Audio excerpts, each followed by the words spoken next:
Nesse vídeo eu vou tratar com vocês a respeito do Ibovespa, que hoje fechou com uma leve alta, apesar de queda nas commodities. Vou tratar aqui a respeito da Light e o seu plano de recuperação que tem desagradado debenturistas. Vou tratar aqui a respeito da Aegea, que fez uma parceria público-privada com a Sanepar. Tratar aqui a respeito de BB Seguridade, também de Caixa Seguridade, que reportaram ali o seu informativo mensal de maio dos seus resultados, e tratar aqui a respeito também de Vale, que acabou caindo hoje. Então vem comigo. Salve, salve, investidores! Como é que vocês estão? Sempre lembrando que antes de continuar, você clica no botão aqui embaixo de inscrever-se para ajudar esse canal. E o Ibovespa teve leve alta, quase 0,5%. E essa alta acabou vindo por conta dos bancos, que acabaram subindo no geral. Bradesco, por exemplo, subiu 2%, Itaú subiu 1,71%, até mesmo o Banco do Brasil subiu um pouquinho aqui na presente data. E essa alta dos bancos decorre da projeção dos analistas no sentido de que os resultados venham melhores, principalmente Santander e Bradesco, que tiveram ali resultados bem ruins nos últimos 2 trimestres. Além do fato de que nós vimos, na semana passada, balanços muito bons, até mesmo do Wells Fargo e outras instituições financeiras norte-americanas, o que acaba animando o mercado. Bitcoin futuro segue subindo nesse momento. Já o Bitcoin a valor à vista está aqui praticamente no 0 a 0. Na semana, o Bitcoin não acumula alta nem baixa, está andando de lado, num período de acumulação, que costuma ser um bom momento para comprar, já que depois da acumulação, o ativo ou vai disparar ou vai despencar. Atualmente faço minhas compras de Bitcoins aqui dentro da Quant Fury. Para comprar é muito simples, vou fazer uma compra aqui de $20 para fins ilustrativos. Vou comprar a preço de mercado mesmo, $20, não precisa ficar ali procurando o melhor preço, uma quantia pequena. Fiz a compra e vale ressaltar o seguinte, a Quant Fury não cobra nenhuma taxa de corretagem, nenhuma comissão, então é uma corretora justamente que não vai te tirar nenhum dinheiro. Além disso, você pode optar por ir aqui na sua carteira Spot, fazer depósito em reais, que pode ser via Pix, e você faz isso pela Facilita Pagamento, e aqui dentro você vai fazer uma conversão, e essa conversão será em Bitcoin. Algo bastante simples de se fazer, como eu acabei fazendo, e isso acabou se transformando em $103 de Bitcoin, R$ 500 que eu fiz um depósito em outro vídeo. Para utilizar a Quant Fury é muito simples, tem um tutorial que eu vou deixar aqui no card, e para abrir conta e receber uma recompensa em criptomoeda ou estoque, você utiliza o meu link que fica aqui na descrição do primeiro comentário fixado, com código de convite MIRAI, onde você depositando $50, você vai receber essa recompensa e negociar de forma gratuita na corretora. Prosseguindo aqui, em relação à Light, o plano de recuperação apresentado não está agradando os debenturistas. É que nesse plano se propõe um desconto de 60%, um desconto mínimo de 60% nos instrumentos de dívida, como as debentures, pagamento à vista, então seria um pagamento à vista com deságio mínimo de 60%, um pagamento antecipado, sendo que haveria nova emissão de instrumentos de dívida com desconto de 20%. E os debenturistas, não sem razão, estão reclamando o seguinte: como assim vocês estão colocando um desconto absurdo, que na prática é uma inadimplência, e isso não tem sido compartilhado com os acionistas da companhia? Porque no final das contas, os debenturistas estão sofrendo transferência de riquezas. Isso aqui eu tendo a concordar com os debenturistas. Sendo que no primeiro momento, esse plano de recuperação tem agradado o mercado, afinal de contas, a ação saiu de R$ 2 para o topo de 9,50 entre abril de 2023 a julho de 2023, uma alta de quase 400% em apenas 3 meses, nada sustentável, puramente especulativa, e essa eventual lesão aos debenturistas só reforça o ponto de que quando você for investir em renda fixa, você não deve focar na rentabilidade gerada por aquele investimento, porque obviamente as debêntures da Light remuneraram muito bem os debenturistas enquanto ela não esteve nesse processo de recuperação. Então, quando uma empresa, principalmente empresa onde você não tem garantido fundo garantidor de crédito, te oferece num CRI/CRA ou até mesmo uma debenture, uma rentabilidade muito acima do mercado, você tem que tomar muito cuidado, verificar se aquele rating que está sendo atribuído ao título e à empresa faz sentido, procurar o histórico da empresa, o que ela tem passado. Afinal de contas, por mais que você seja um debenturista, na prática você é um investidor, você é um credor que visa ali obter o principal no vencimento, mais os juros, os cupons periódicos contratados. Então tenha muito cuidado com isso, não foque na taxa de rentabilidade, foque antes de mais nada na segurança do investimento em renda fixa. Afinal de contas, é renda fixa, você deve ter mais segurança necessariamente, do contrário não faz sentido alocar recursos na renda fixa, que não é livre de risco, como vocês estão vendo, só tem um risco supostamente inferior, desde que você faça boas escolhas e não seja ganancioso. Continuando aqui, em relação à Egea, ela está vendo um retorno bem rápido, com baixo investimento, baixo CAPEX, na parceria público-privada com a Sanepar. Então, recentemente, a Egea acabou estreando no estado do Paraná, onde até então a companhia não havia ingressado, no modelo que vai demandar pouco CAPEX, um CAPEX de 1,2 bilhão de reais, num setor que exige altos investimentos, é um CAPEX realmente muito baixo, sendo que esse investimento já vai começar a gerar caixa para a Egea a partir do segundo ano de operação, muito rápido, um investimento que vai ter um retorno muito acelerado. E como diz o próprio CFO da companhia, da Egea, é um modelo que não tem impacto forte de capital, que não vai onerar o nosso balanço, diferente da SEDAI, que teve uma outorga alta, e da Corsan, em que tivemos que comprar a participação do governo do estado, no caso do Rio Grande do Sul. E fazendo com que a Egea, que é privada, ingressar no estado do Paraná, isso pode facilitar com que a Sanepar consiga cumprir com as metas de saneamento impostas pelo novo marco do saneamento básico, que a infraestrutura no estado do Paraná acabe melhorando em termos de saneamento. O governador atual já disse que a Sanepar pode levar a leilão pelo menos mais 2 lotes de PPPs, com investimento de 3,5 bilhões de reais, sendo que essa PPP com a Sanepar acaba tendo uma sinergia com o investimento na Corsan, porque ambos se localizam no sul.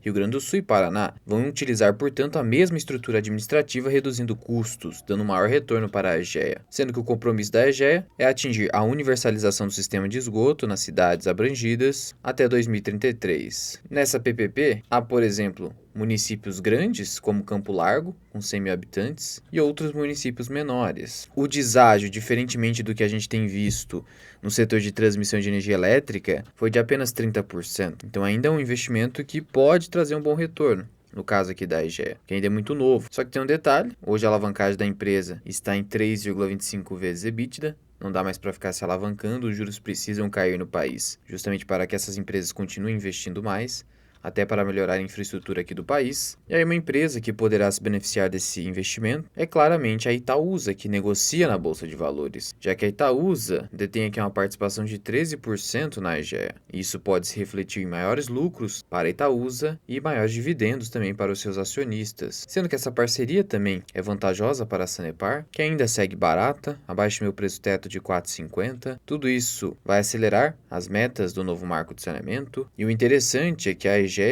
é a companhia do setor de saneamento que detém a maior margem líquida desse setor, juntando-se aqui com o Sanepar e ainda podendo utilizar a mesma estrutura administrativa que vai ser utilizada com a Corsan. Isso promove uma integração aqui no sul, na área de saneamento, que pode ser muito promissora para todas essas empresas. Por isso que investir em Itaúsa não é simplesmente investir pensando em dividendos imediato. A companhia agora está com um portfólio bem diversificado, com uma fatia aqui bem relevante em saneamento, que é um setor que tenderá a crescer justamente pelas novas metas impostas. Por isso, por mais que o Barsi tenha vendido a Itaúsa, porque ela teria deixado de ser um papel que distribui bons dividendos, você precisa entender em que momento a Itaúsa esteve e está até agora.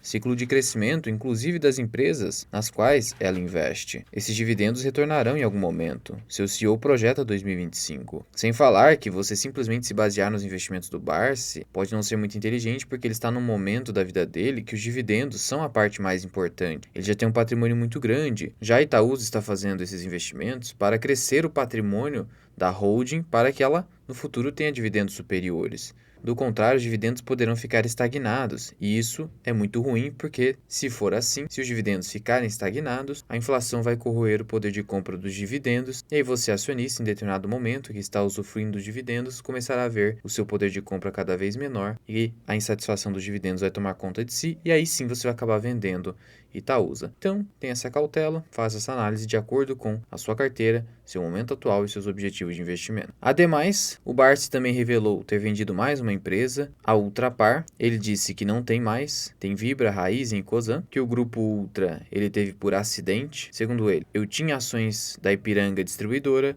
que comprou o Ultra. O grupo Ultra sofreu uma crise de miopia. Eles desviaram investimento no que eles mais sabiam fazer. Investiram na Oxiteno, numa rede de farmácia. Eu falei com eles, achei que não ia dar certo e não deu certo. Então fui para outras empresas que tinham mais foco. Então veja que o Barça aqui não gosta de empresas que ficam se metendo em áreas que elas não gostam. E eu concordo com ele, afinal de contas, quanto mais especializada uma empresa, mais ela será lembrada no mercado, até frente potenciais clientes, como o destaque de um setor. E aí, quando a empresa tenta ingressar em outros segmentos sem ter expertise, os resultados podem não ser bons. Então, de fato, essa tese do Barça aqui faz total sentido. Prosseguindo aqui, em relação à BB Seguridade, ela publicou aqui o seu informativo mensal de maio de 2023. Caso você não saiba, as empresas seguradoras, elas encaminham antes da publicação formal do balanço trimestral, como exige o mercado financeiro, o seu informativo mensal, que é enviado à SUSEP, que é o órgão regulador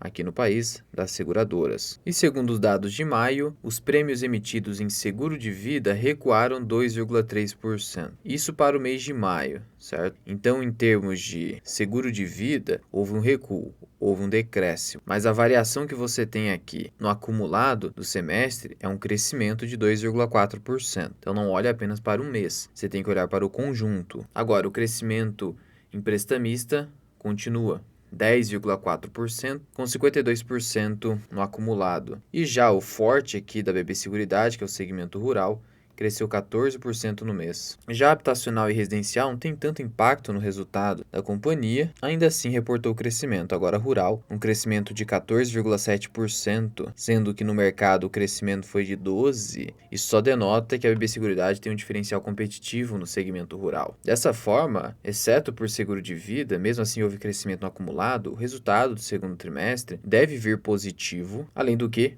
exportações do agronegócio atingiram recorde no primeiro semestre, receita de 82,8 bilhões de dólares. O crescimento foi de 4,5% em comparação com os primeiros 6 meses do ano passado. E vale ressaltar aqui que você poderia pensar que esse crescimento não é grande coisa, mas perceba, o agronegócio já é o grande responsável pelo crescimento do PIB brasileiro, tem uma fatia relevantíssima no PIB brasileiro e crescer 4,5% é algo extremamente difícil quando você já é altamente representativo. Então sim, é um crescimento muito forte nas exportações. O forte ali foi exportações de soja, também houve alta ali nas exportações de milho e açúcar. Carne bovina, in natura e café tiveram aqui um recuo, mas no geral, recorde em exportações, segmento ainda muito aquecido. Há sim os efeitos do El Niño, mas lembre-se, a seguradora pode sim conseguir calcular muito bem o prêmio de risco. E nesses momentos de alta demanda por seguros, como seria o caso do El Niño, causando secas, haveria um aumento no prêmio de seguro rural.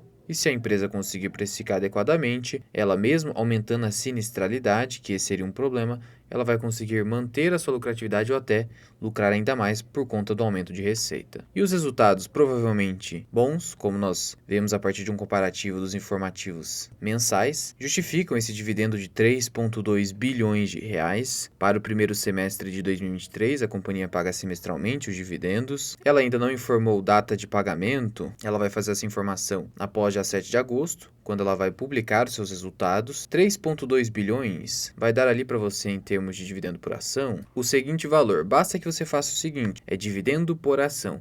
Então, como o D de dividendo está em cima, é o numerador, basta então que você faça o seguinte, copie essa informação, 3,2 bilhões, jogue aqui na sua calculadora e divida pelo número de ações que estão na Bolsa de Valores da BB Seguridade. E qual é esse número? Está aqui. Número total de papéis. Aqui dentro do Investidor 10 você coloca valores detalhados e pega esse número. São 2 bilhões de papéis. A companhia não fez bonificação, não fez ali qualquer tipo de subdivisão. Então você vai dividir por 2 bilhões e o resultado é 1,60 por ação, a título de dividendos. E se você multiplicar isso aqui por 2, você teria um dividendo projetado de 3,21. Afinal de contas, esse é o dividendo do primeiro semestre. E se ela conseguir replicar ao menos o mesmo dividendo para o segundo semestre, você teria 3,20, 3,21.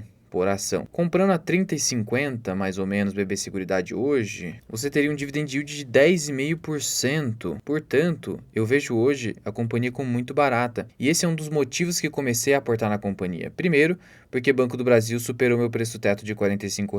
Segundo, que a BB Seguridade não acompanhou esse movimento. Terceiro, que a Caixa Seguridade, por mais que eu estava dando preferência ali até mesmo porque os resultados da companhia continuam fortes, ela acabou se aproximando muito de um preço que eu consideraria aportável, de R$10,50. E também tem um problema, quando você busca fazer um aporte, você busca alguma distorção. Com caixa de seguridade, a precificação começou a ficar bem adequada e enquanto tudo estiver dando muito certo, a cotação vai continuar subindo e todo esse otimismo me desagrada na hora de fazer um aporte. Prefiro aportar quando o pessoal está ali especulando, o pessoal está falando de BB Seguridade por causa do El Ninho, porque a companhia está apresentando resultados mais complicados, o resultado financeiro vai prejudicar a seguradora, tudo isso acaba gerando uma oportunidade e é por isso que eu fiz os aportes. Atualmente, BB Seguridade já representa aqui a 7ª posição da carteira de ações. E vou continuar aportando, porque o preço médio aqui é R$31. A R$31 ainda ela dá um retorno de 10% em dividendos, provável para esse ano, de tal modo que até os 33, para mim, faz sentido fazer os aportes na companhia. E finalizando aqui com Vale, a companhia vem apresentando sucessivos programas de recompra. Mesmo com a queda de hoje, consegui um preço médio de R$ 66,39, por isso ainda estou positivo, só estou negativo em Bradespar, então para fim de balanceamento eu provavelmente aportaria em Bradespar agora para a minha carteira em específico, não para outras carteiras, não é recomendação. Pegando-se aqui o gráfico de Vale, aqui dentro da QuantFear você consegue verificar esses gráficos, já que ela disponibiliza aqui a versão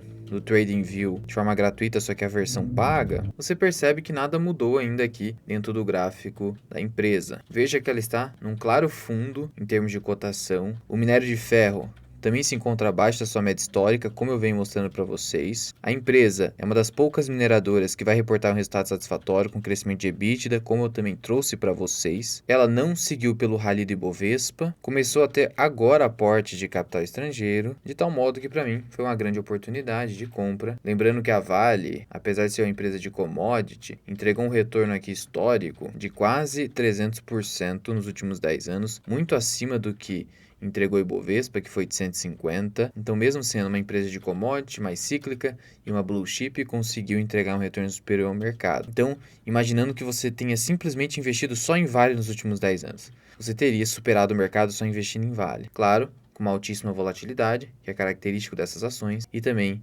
daquela volatilidade que acabou sucedendo em razão de momentos específicos de tragédias aqui com Vale, mas que provavelmente não ocorrerão no futuro, já que a empresa passou a investir vários e vários bilhões forçosamente, não por bondade, foi forçosamente, em razão desses eventos fatídicos. E nesse sentido, temos ainda o dinheiro inteligente, o smart money, fazendo recompras. A própria Vale vem fazendo recompras desde 2021. Só que em 2021 a mineradora não estava barata.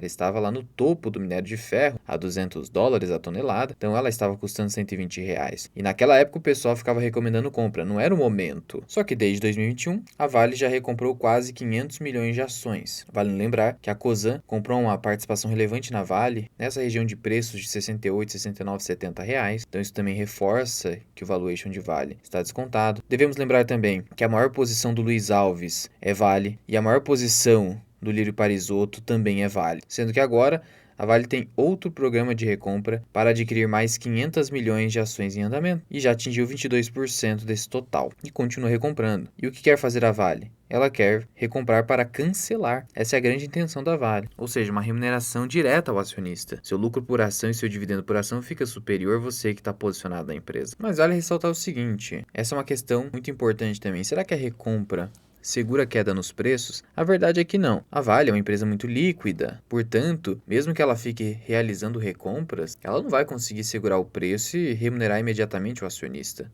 Até por isso que eu prefiro o dividendo, que o dividendo é uma remuneração direta na sua conta. Então a tributação do dividendo seria muito ruim por conta disso, que você não é remunerado imediatamente com a recompra. Sem falar que a empresa vai recomprando estrategicamente, nos melhores preços que ela venha a decidir como tais. Então a remuneração acaba demorando um pouco para aparecer para você, acionista. Então veja que na prática a recompra não traz essa valorização imediata das ações. Até porque, para que a valorização ocorra, a ação que a mineradora ou que a empresa fez a recompra precisa ser cancelada, o que não acontece imediatamente também. Por isso, entenda que a recompra é sim uma forma de remuneração, mas não é imediata. De qualquer forma, a recompra sinaliza que as ações estão baratas e se essa recompra vem sendo executada, como é o caso da Vale, isso reforça que a própria empresa entende que as suas ações estão depreciadas, subvalorizadas no mercado financeiro. E se você quiser aprender mais sobre investimentos, considere se tornar membro do canal associado Mirai. Você tem diversas aulas exclusivas, lives semanais, o movimento que fazemos em nossas carteiras, os aportes que fazemos, aulas sobre indicadores da análise fundamentalista, aulas sobre small caps, o indicador do Peter Lynch, fluxo de caixa descontado, estratégia do earn yield, o mini curso de imposto de renda para investidores e muito mais. Ou alternativamente, você pode contratar os meus serviços de consultor de investimento. Sou analista CNPI 3707, posso montar a sua carteira do absoluto zero